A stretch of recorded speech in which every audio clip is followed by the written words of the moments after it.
يضلله فلا هادي له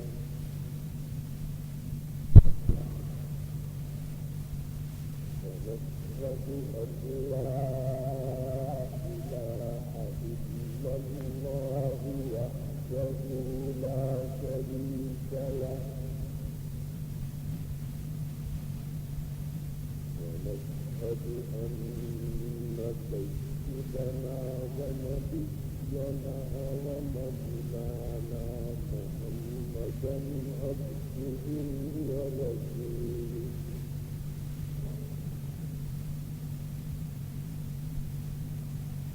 صلى الله تعالى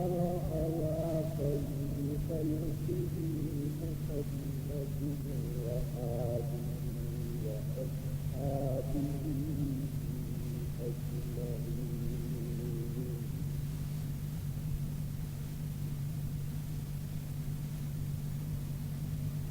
أما بعد فأعوذ بالله من الشيطان الرجيم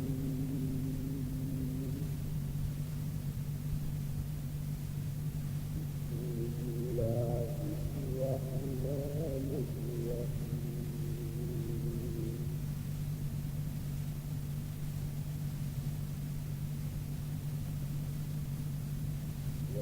والذين إذا أصابهم البغي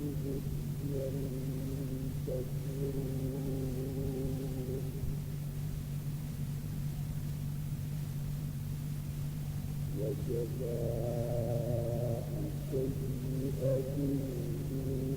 سيئة مثلها ومن عفا وأصلح فأجره على الله إنه لا يحب الظالمين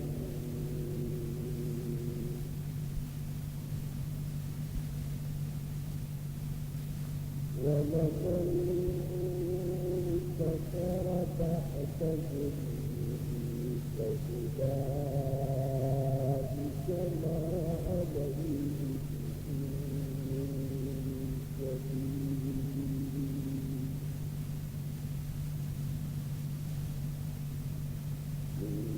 إنما السبيل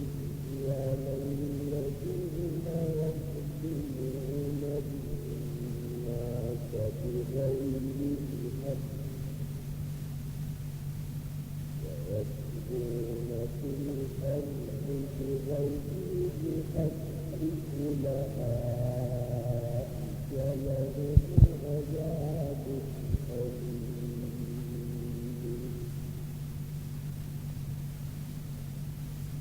ومن صبر ونصر فإن ذلك من أجل الأمور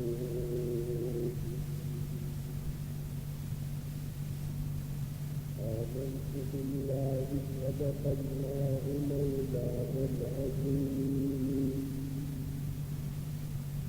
وصدق رسوله النبي الكريم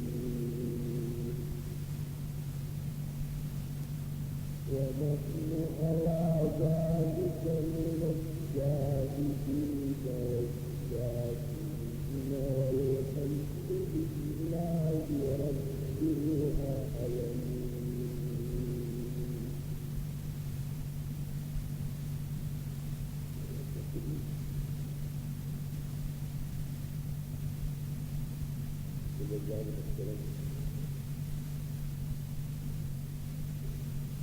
رب العالمين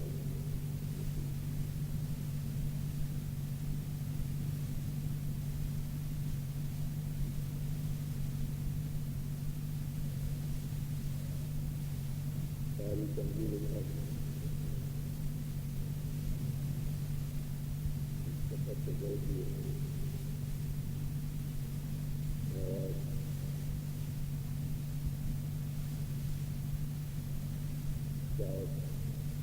اجتماع اور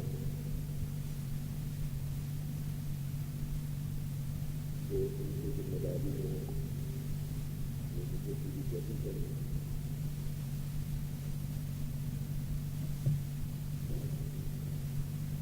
اور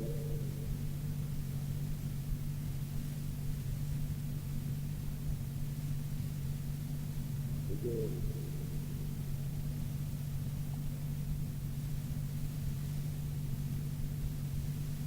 یہ بات معلوم نہیں کہ اس سے پہلے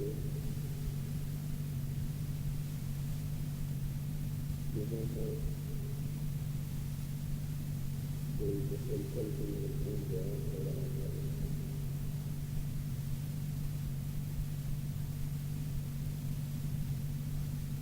لیکن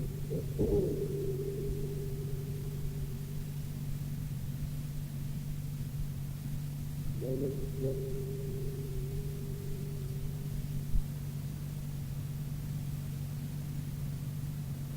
قرآن کریم کی جو آیتیں تلاوت کی ہیں اس میں ایک ایسا مضمون بیان کیا گیا ہے کہ جو ہر وقت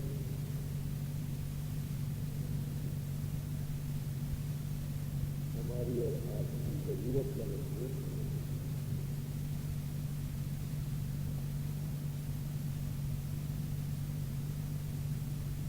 اور اس میں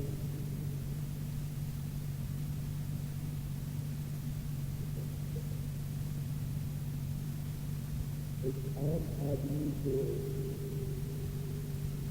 اس کو اگر کوئی شادی ہو جائے تو سمجھنے کی آدمی ہے لیکن حواس بھی اس کے اندر سے جانے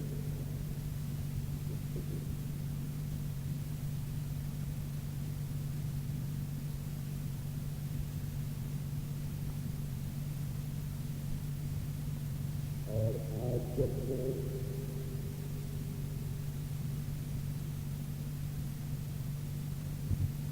آپ کے سامنے قرآن کریم کی اس آیت کا منشا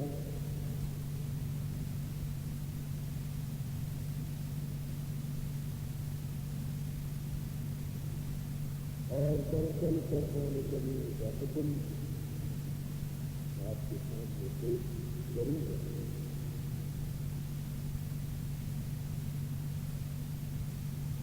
تو یہ موقع ایسا ہے کہ ہماری اور آپ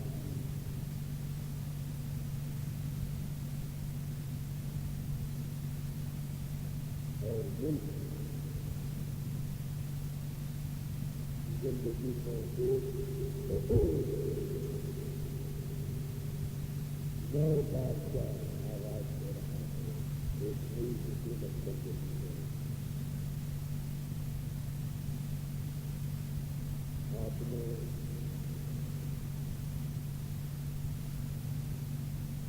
اپنا حق ادا کیا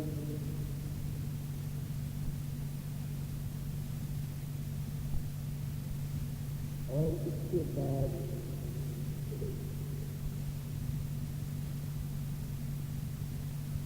اب حکومت کے حقوق کی ادائیگی کا وقت آ رہا ہے کہ وہ اپنے حق ادا کرے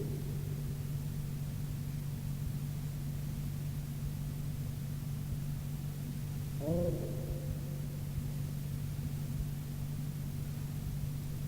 اس آیت کے اندر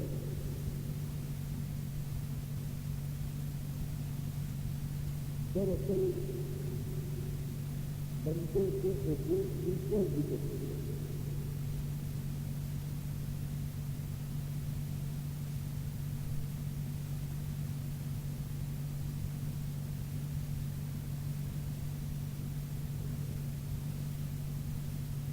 اور یہ بات اس لیے عرض کرنا ضروری ہے کہ اللہ تعالیٰ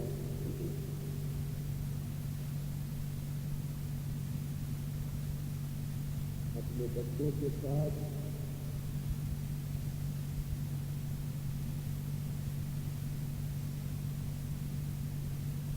صحبت و رحمت کا جو مہربانی کا اپنے بندوں کے ساتھ اللہ تعالیٰ کا سلوک ہے اس کا تقاضا یہ ہے کہ وہ انسانوں کو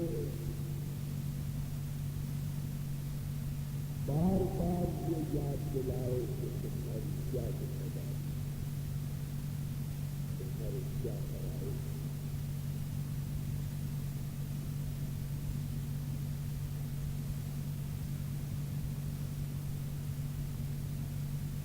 اور اللہ کا یہ وہ فطرت ہے،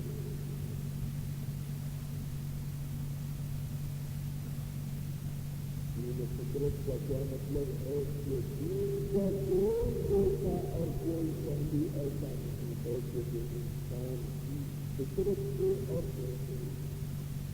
طبیعت سے بلا۔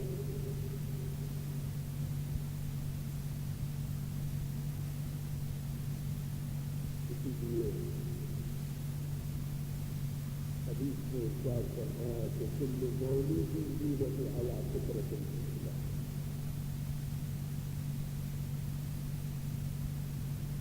بچہ چاہے مسلمان کا ہو یا غیر مسلم کا، لیکن بچہ جب پیدا ہوتا ہے تو وہ فطرت الاسلام پر پیدا ہے۔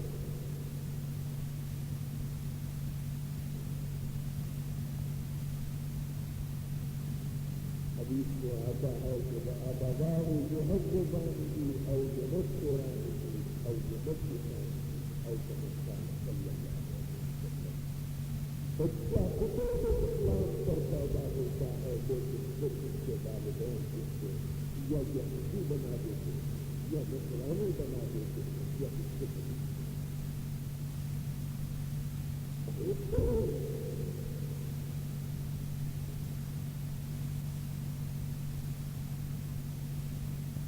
اور فطرت اسلام کیا ہے؟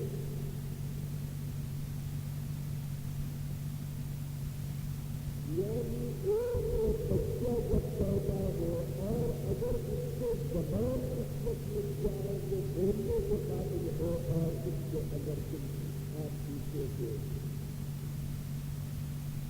خدا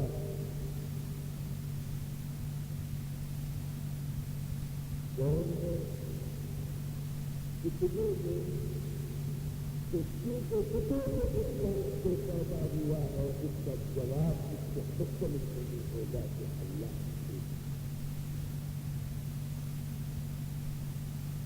یہ فطرت ہے۔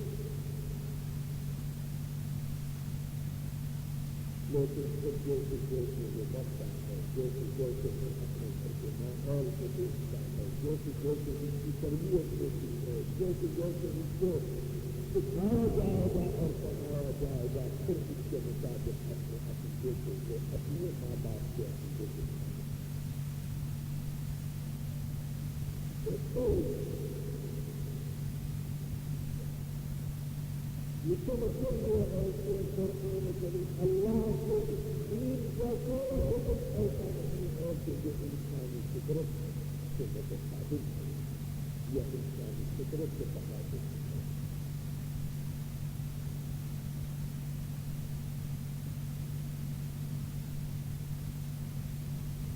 مثال کے طور پر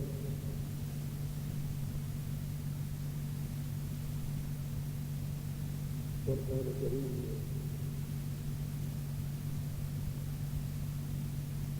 جہاں اپنے حق اللہ تعالیٰ نے اپنا حق لگایا، وہاں والدین کے حقوق ہے۔ فرمایا وَقَضَىٰ رَبُّكَ أَلَّا تَعْبُدُوا إِلَّا إِيَّاهُ وَبِالْوَالِدَيْنِ إِحْسَانًا۔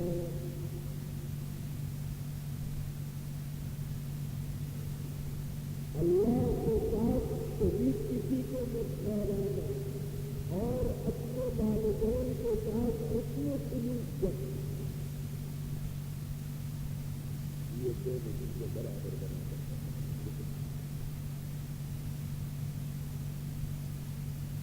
اور والدین کے حقوق کے لیے کہیں پر فرمایا گیا کہ وَلَا تَقُل لَّهُمَا أُفٍّ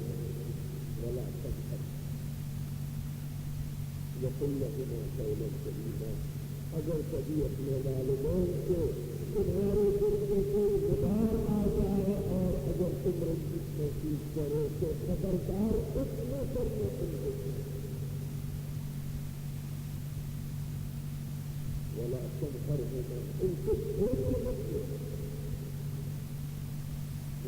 لهما قولا كريما یاد رکھو ماں باپ چاہے ساتوں ماں باپ کو اس کی اجازت نہیں ہے کہ تم ان کے سامنے ایک لہجہ اختیار کرو فرمایا قل لهما قولا كريما انتہائی اس کو اپنے سامنے تم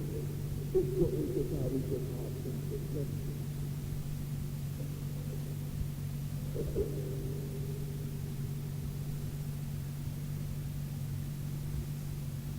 لیکن قرآن کریم میں کیا بجا والدین کے حقوق ہیں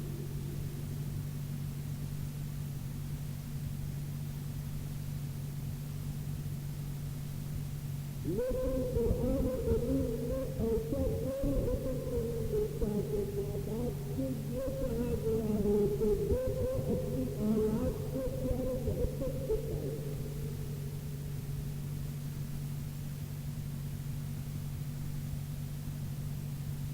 جب ان کو دودھ پینے کا وقت آئے تو کسی بالکل تیار کر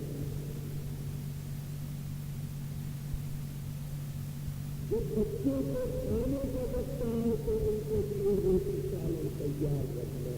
ان کے لیے کپڑے اچھے بنانا ان کے لیے ان کی ضروریات کی ساری چیزیں مہیا کرنا صحیح قرآن کریم نے اس بات کو خاص طور پر ذکر نہیں کیا ان سے گفتگو کیسے کرو ان کے ساتھ برتاؤ کیسے کرو ان کے ساتھ سلوک کیسے کرو قرآن کریم نے اس کا کبھی ذکر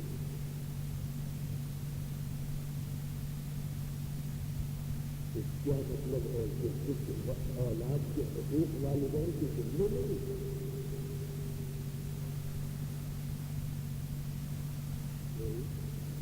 اولاد کے بھی حقوق ہیں والدین کے ذمے والدین کے حقوق بھی ہیں اولاد کے ذمے لیکن قرآن میں اللہ تعالیٰ نے والدین کے حقوق کی طرف توجہ دلائی ہے لیکن اولاد کے حقوق کی طرف والدین سے نکل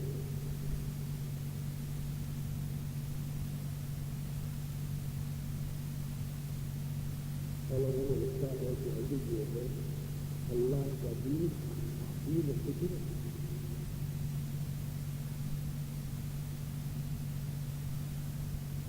اور دین فطرت کا تقاضا یہ ہے کہ وہ صرف ان چیزوں کی طرف توجہ دلاتا ہے کہ جن چیزوں میں انسان فطرتاً واقف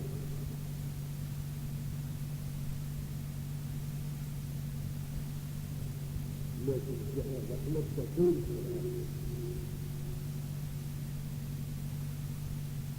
قرآن کریم نے کہیں پر انسانوں کے لیے یہ نہیں کہا کہ بھائی جب بھوک لگے تو کھانا ضرور ہے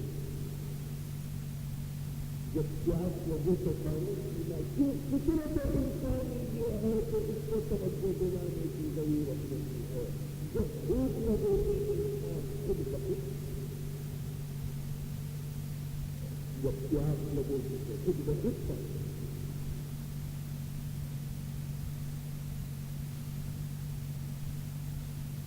اللہ تعالیٰ نے ماں باپ کے اندر ان کے دماغ میں اولاد کی ایسی محبت رکھی ہے کہ اس میں یہ تعلیم دینے کی اور ہدایت کرنے کی ضرورت نہیں ہے کہ اپنے بچوں کو آرام کرتے ہیں یہ محبت اگر اللہ تعالیٰ والدین کے قلوب میں اگر نہ ڈالتا تو دنیا میں کوئی بچہ 5 سال کے مہینے سے زیادہ زندہ ماں باپ اپنے ہاتھ سے خود جا کے کہیں اس سے لوگ بیٹی کو کھل کرتے ہیں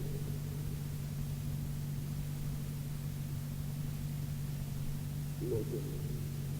غفلت انسان جہاں کرتا ہے وہ والدین کو اسی لیے جگہ کرنا ہے اور حقیقت جو ہے یہ ہے کہ ویسے تو حقوق ماں باپ کے بھی ہے اور حقوق اولاد کے بھی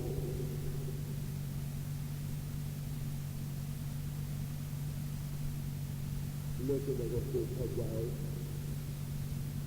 سرکار دو عالم صلی اللہ علیہ وسلم کی خدمت سے ایک صحابی حاضر ہوئے ہیں اور آ کے عرض کیا یا رسول اللہ میں یہ جاننا چاہتا ہوں کہ میری نجات اور مغفرت ہو جائے گی یا نہیں، اس لیے کہ میں نے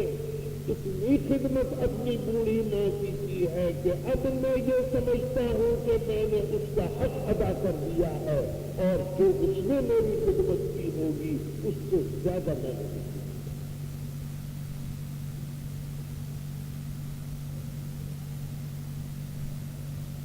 حضور اکرم صلی اللہ علیہ وسلم نے ارشاد فرمایا کہ تم نے کیا خدمت کی؟ کہا کہ یا رسول اللہ میں نے اس کو ابھی حج کا موقع تھا، وہ بالکل معذور ہے، علم جلنے کے قابل نہیں ہے، میں نے اس کو اپنے کندھے پر بٹھایا، کندھے پر بٹھا کے میں نے بیت اللہ کو طواف کروایا، میں نے صفا اور مروہ کی سعی کروائی ہے، اور میں نے ہر نماز کو اور ہر موقع پر اس کو اس طریقے سے اس کی نجاست، اس کی غلاظت، کوئی خدمت ایسی نہیں ہے کہ جو میں نے چھوڑی ہو، ہر خدمت میں نے کی ہے۔ اور اب میرا دل یہ کہتا ہے کہ اس نے بچپن میں جو میری خدمت جتنی کی ہوگی شاید میں نے اس سے زیادہ اس کی خدمت کر دی، کیا وہ حق ماں کا میں نے ادا کر دیا؟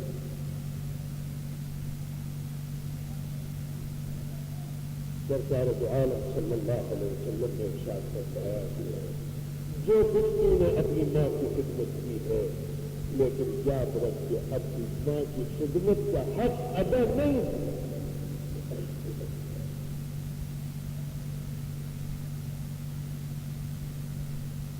فرمایا کہ ماں باپ کی اور اولاد کی خدمت میں فرق یہ ہے کہ ماں باپ جب اولاد کی خدمت کرتے ہیں اور بیماری اور مشکل میں دیکھتے ہیں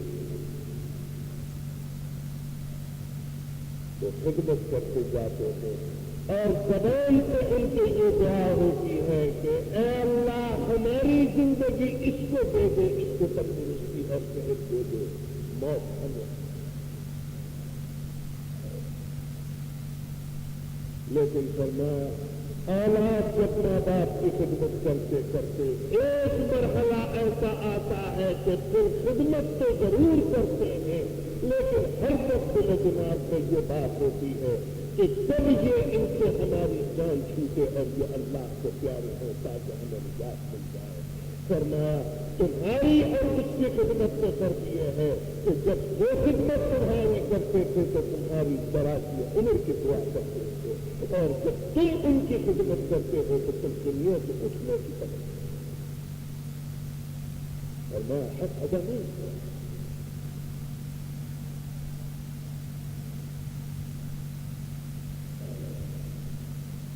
جس کا مطلب یہ ہے کہ دراصل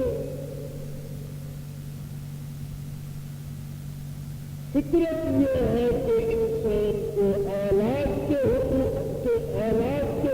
کی طرف توجہ نہ دلائی جائے، اس لیے کہ یہ فطرت ہے۔ لیکن جو چیز توجہ دلانے کی ہے وہ یہ ہے غفلت ماں باپ کے حقوق سے ہوتی ہے، تو لہذا ماں باپ کے حقوق کی طرف یا بجائے شریعت اسلامیہ میں توجہ دلائی۔ میرے عرض کرنے کا مقصد جو ہے یہ ہے اسلام دین حقوق ہے، اور جہاں جہاں وہ ضرورت سمجھتا ہے اس بات کی کہ کہاں کہاں متوجہ کرنا ہے، کہاں کہاں ہدایات دینی ہے، کہاں کہاں احکام دینے ہیں، تو قرآن کریم ان تمام موقعوں پر واضح ہدایات دیتا ہے اور انسانی حقوق کے مطابق انسان کی ضرورت کو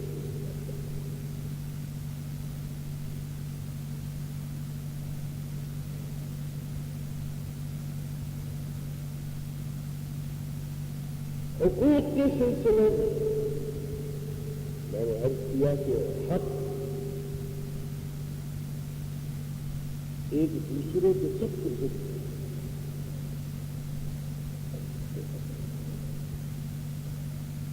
آپ اگر شوہر ہو تو آپ کے ذمہ بیوی کا، ایک بیوی ہے تو اس کے ذمہ شوہر کا حق ہے، ماں باپ ہو تو ان کے ذمہ اولاد کا حق، اولاد ہو تو ان کے ذمہ والدین کے ذمہ، لیکن خود یہ دائرہ وسیع ہے۔ اور یہ دائرہ نتیجت ہوتا ہے تو حدیث میں آتا ہے جب حقوق بتائے جا رہے ہیں اور حقوق اللہ کی طرف سے متعین کیے جا رہے ہیں، ایک پڑوسی کا اتنا حق اور اتنا حق بتایا گیا، حضور رسول صلی اللہ علیہ وسلم فرماتے ہیں مجھے یہ خیال ہوا کہ پڑوسی کا حق شاید اتنا ہو تو جتنے گھر کے ایک پڑوسیوں کے حقوق بتایا۔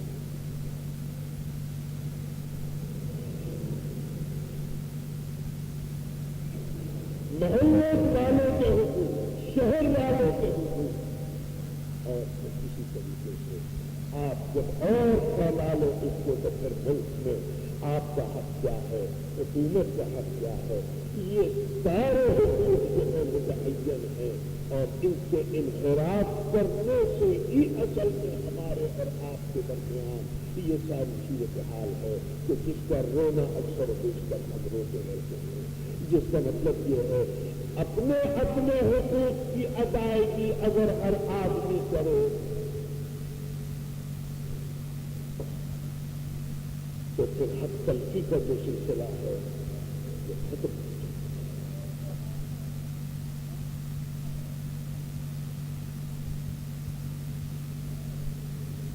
اور یہ بات میں اس لیے عرض کر رہا ہوں کہ حقوق دو قسم کے حقوق ہیں، ایک اللہ کے حقوق ہیں، ایک بندوں کے حقوق۔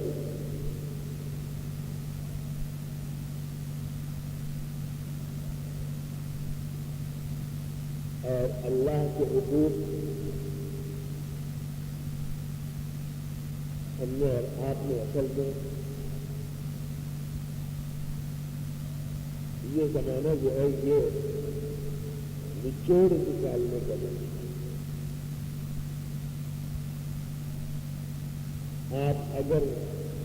بہت مصروف آدمی ہیں تو آپ اپنے پرائیویٹ سیکرٹری سے یہ کہتے ہیں کہ بھائی دیکھو آج کا پورا اخبار تم پڑھ لو، اس کا نچوڑ اور خلاصہ جو ہے وہ مجھے بتا دو۔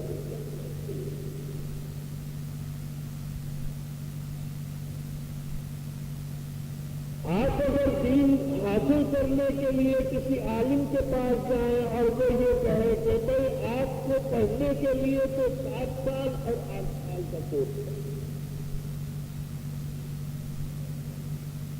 آپ کہیں گے مولانا اب جو کہاں اتنا وقت ہے آج کل کی زندگی میں کہ 8 سال لگا کے کوئی ایسی شکل نہیں ہے کہ کوئی مختصر کا آپ اس کا نچوڑ بتا دیں گے آپ عالم بنا دیں گے۔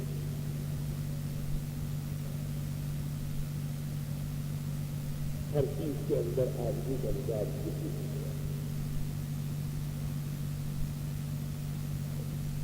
چنانچہ اسلام کا دین کا بھی ہم نے نچوڑ دیا،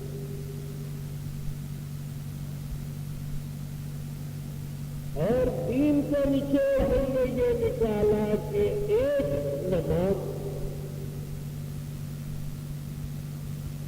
یعنی چاہے خود نماز کی پابندی نہ ہو،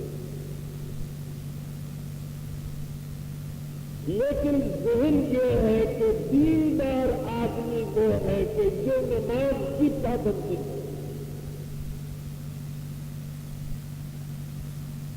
رمضان میں روزہ رکھ لو،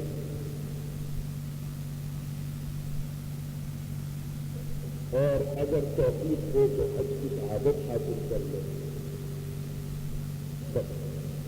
یہ 3 باتیں اگر لوگوں کے کسی کے بارے میں اگر لوگوں میں آ گئی ہیں تو یہ آدمی گویا اس کو دینداری کا ثبوت ہے۔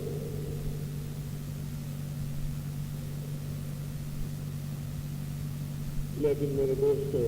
جو معیار ہم اور آپ دینداری کا قائم کریں گے یاد رکھیے کہ درست نہیں ہے۔ دینداری کا معیار بھی وہی ہے کہ جو سرکار دو عالم صلی اللہ علیہ وسلم نے بتا دیا ہے۔ حضرت عمر فاروق رضی اللہ تعالی عنہ کے سامنے ایک مقدمہ پیش ہوا اور مدعی اپنے ساتھ 2 گواہ لے کر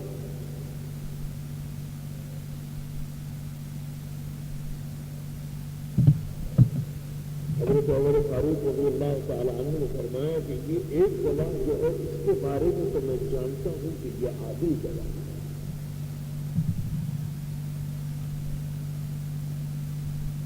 لیکن یہ دوسرا گواہ جو ہے یہ عادل ہے یا نہیں، یہ کیسے پتا چلے؟ اس کے لیے کوئی تمہارے پاس ثبوت ہے؟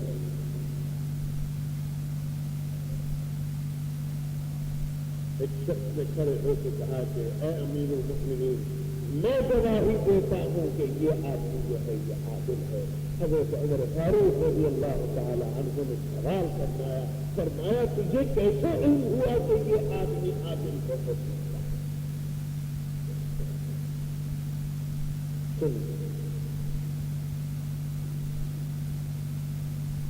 آپ نے فرمایا کہ کیا تو اس آدمی کے پڑوس میں رہتا؟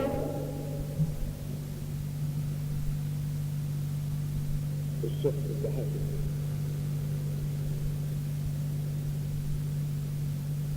پھر آپ نے فرمایا کہ کیا کبھی تو نے اس کے ساتھ سفر کیا؟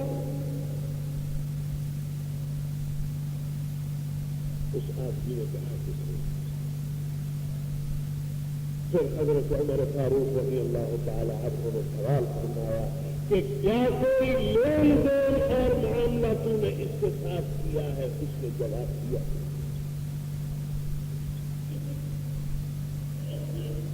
تو حضرت عمر فاروق رضی اللہ تعالی عنہ فرماتے ہیں تو پھر شاید تو نے نماز پڑھ کے اس کو مسجد سے نکلتے ہوئے دیکھا ہوگا اور تو نے یہ کہہ دیا کہ یہ دیندار ہے۔ فرمایا کہ اتنی بات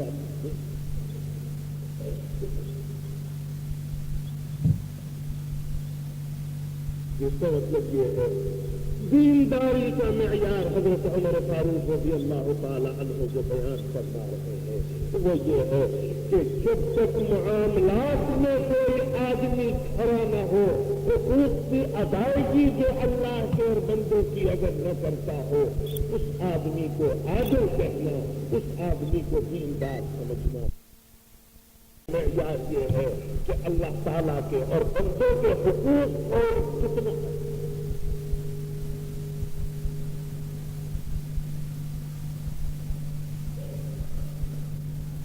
روزہ، نماز، حج، زکات، یہ سب جن کو ہم اور آپ کہتے ہیں یہ اللہ کے حقوق،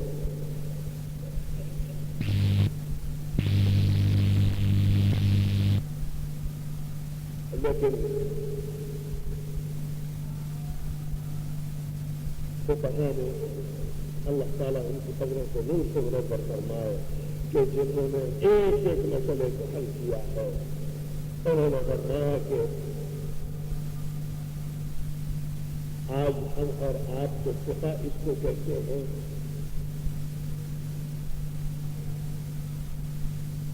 کہ ظاہری جو مسائل ہیں ان میں فقہاء کی جو رائے ہے اور حکم ہے اس کو ہم کہتے ہیں یہ کیا، لیکن خود فقہاء نے جو امام ابو حنیفہ رحمۃ اللہ علیہ نے یہ بات بیان کی ہے، فرمایا کہ وہ فقہ کی تعریف یہ کی ہے کہ معرفت النفس ما لها وما علیہا، کہ دراصل فقہ اس کا نام ہے کہ انسان ظاہر اور باطن میں اپنے نفس کو، اس کی حقیقت کو، اس کو شناخت کر دے، اس کو پہچان دے۔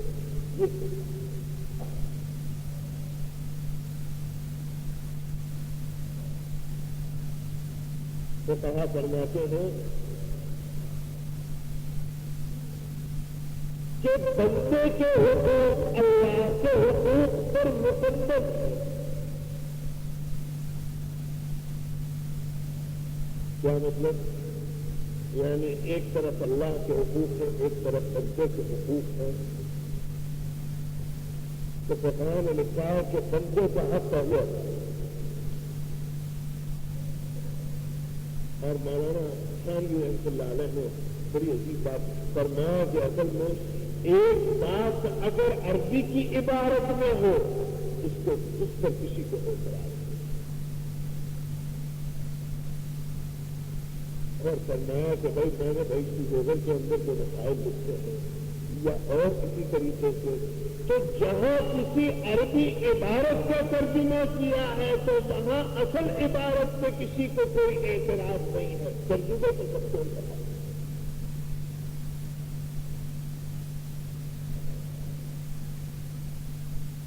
اور میں کہ یہ جو کچھ میں لکھ رہا ہوں اس کا مطلب یہ نہیں ہے کہ اگر اللہ کے حقوق پر بندے کا حق مقدم ہے تو نعوذ باللہ نعوذ باللہ اللہ کی عظمت میں اس سے کوئی فرق نہیں۔ لیکن فرمایا کہ غلط فہمی جو ہے وہ یہاں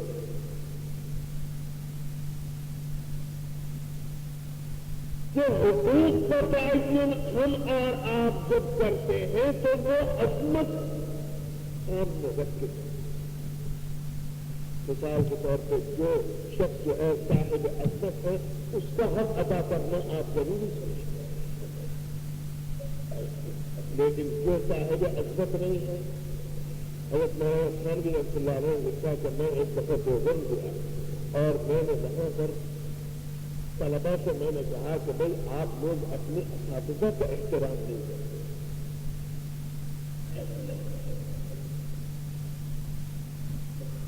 تو طلبا نے عرض کیا کہ نہیں حضرت ایسا تو نہیں ہے، ہم تو اپنے اساتذہ کا احترام کرتے۔ مولانا نے فرمایا کہ نہیں مجھے شبہ، تو طلبا نے کہا کہ حضرت مولانا شیخ الہند رحمۃ اللہ علیہ حضرت مولانا محمود رسول صاحب فرمایا کہ ہم ان کا بے حد احترام کرتے ہیں اور ان کی عزت کرتے ہیں۔ فرمایا کہ بھائی حضرت شیخ الہند رحمۃ اللہ علیہ کا اگر آپ احترام کرتے ہیں تو وہ اس وجہ سے نہیں کہ وہ آپ کے استاد ہیں، بلکہ اس وجہ سے ان کی شہرت زیادہ ہے، ان کا مقام زیادہ ہے، ان کی عظمت زیادہ ہے تو اس لیے کرتے ہیں۔ کیا اسی طرح کسی غیر معروف استاد کا بھی آپ احترام کرتے ہیں؟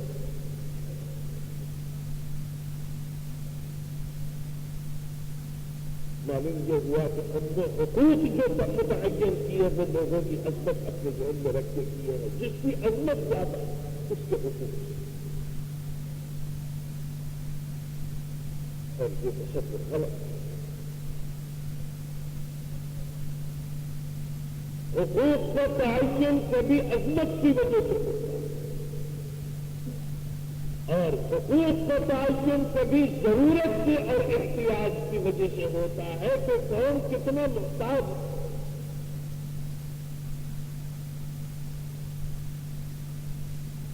مثال کے طور پر اللہ کے جو حقوق ہیں وہ اس وجہ سے نہیں ہے کہ نعوذ باللہ اللہ کی ذات جو ہے وہ کوئی محتاج ہے، آپ اگر اس کے حقوق ادا نہیں کریں گے اللہ کی شان بے نیاز میں کوئی فرق آ جائے جب وہ اس سے متاثر ہو جائے، نہیں، اللہ کے حقوق اس کی عظمت کی وجہ سے ہے، تم چاہے ادا کرو نہ کرو اللہ کے حقوق اپنی وجہ سے ہے۔ لیکن ایک اور شخص ہے کہ اگر اس کے کوئی حق ہے وہ حق اس کی عظمت کی وجہ سے نہیں، وہ اس کی ضرورت ہے۔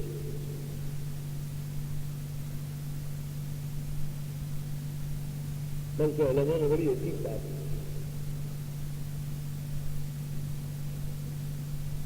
اور فرمایا کہ قانون قدرت یہی ہے،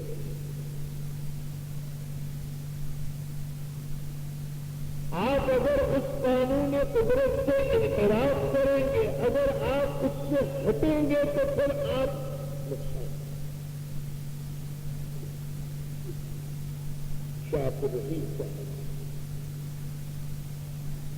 رحمۃ اللہ علیہ یہ والد گرامی ہے حضرت شاہ ولی اللہ صاحب، اور یہ وہ بزرگ ہیں کہ جنہوں نے پہلا سبق حدیث کا اس سرزمین سے بر صغیر شاہ عبد الرحیم صاحب،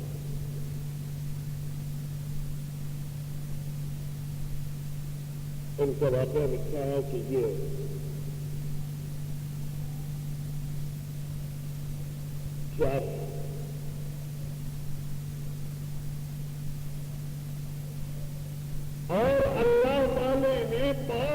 عمدہ قسم کا لباس دے لتن کر کے جا رہے ہیں بادشاہ کے پاس.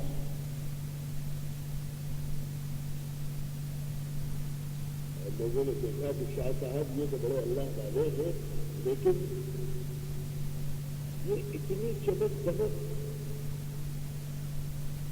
لباس میں اتنا امتیاز. اور کسی نے اس وقت نہیں کہا. واقعہ لکھتا ہے کہ شاہ صاحب جا رہے ہیں اور یہ دیکھتے ہیں کہ راستے میں ایک کتے کا ایک بچہ ہے، چھوٹا سا، سردی کا زمانہ ہے، پانی کے اندر بھیگا ہوا ہے، کیچڑ کے اندر بکھڑا ہوا ہے. شاہ صاحب نے آدمیوں میں سے کسی سے کہا کہ اس کتے کے بچے کو اٹھا لو اور یہ تکلیف میں ہے، اس تکلیف سے نجات اس کو دلواؤ. تو شاہ صاحب نے محسوس کیا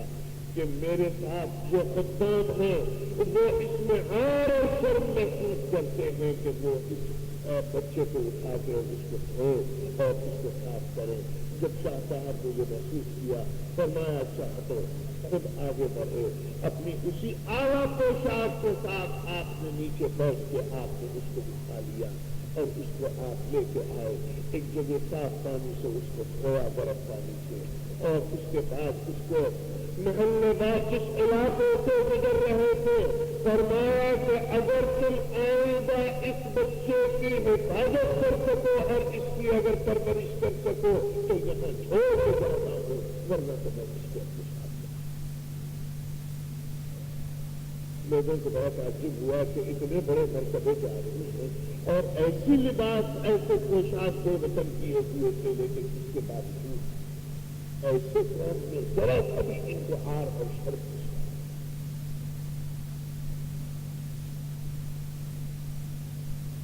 میں یہ بات اس لیے کہہ رہا ہوں، علماء نے لکھا ہے انسانوں کے ذمے انسانوں کے حقوق نہیں ہے، بلکہ انسانوں کے ذمے جانوروں کے بھی حقوق.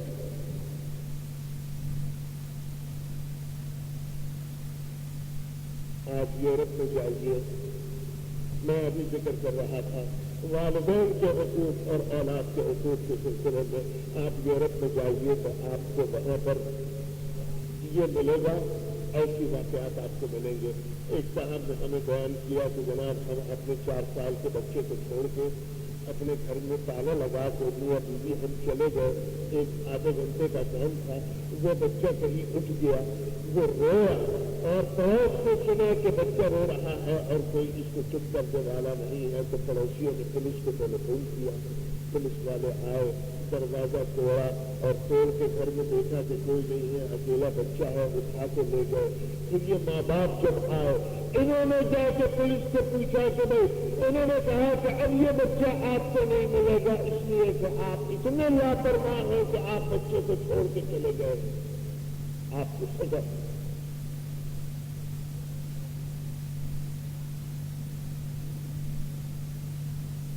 اگر ایک باپ اگر 8 سال کے بچے کو اگر تھپڑ مار دے اور وہ بچہ ٹیلی فون کر کے پولیس کو اگر رپورٹ کر دے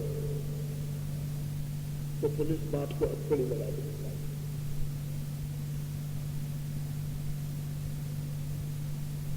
اور ماں باپ کا کیا حال ہے؟ ماں باپ کا حال یہ ہے، پورے برطانیہ کے اندر اگر آپ جائیں تو پتہ چلے گا. ہم نے تو پاکستان میں نہ دیکھا نہ خدا دکھائے، یہاں پر وہاں آپ جائیے تو جگہ جگہ پتہ چلے گا کہ یہاں پر ایک وہ بنا ہوا ہے اولڈ ایج ہاؤس، جس کو آپ کہیں بڈھا ہاؤس.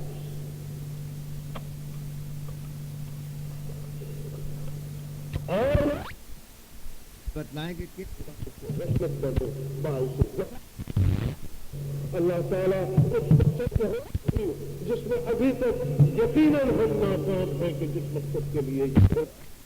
تیری شان و کریمی اور مہربانی ہے تو تو نے اس نعمت کو ابھی مکمل طور پر ہم سے تو نے چھینا نہیں ہے.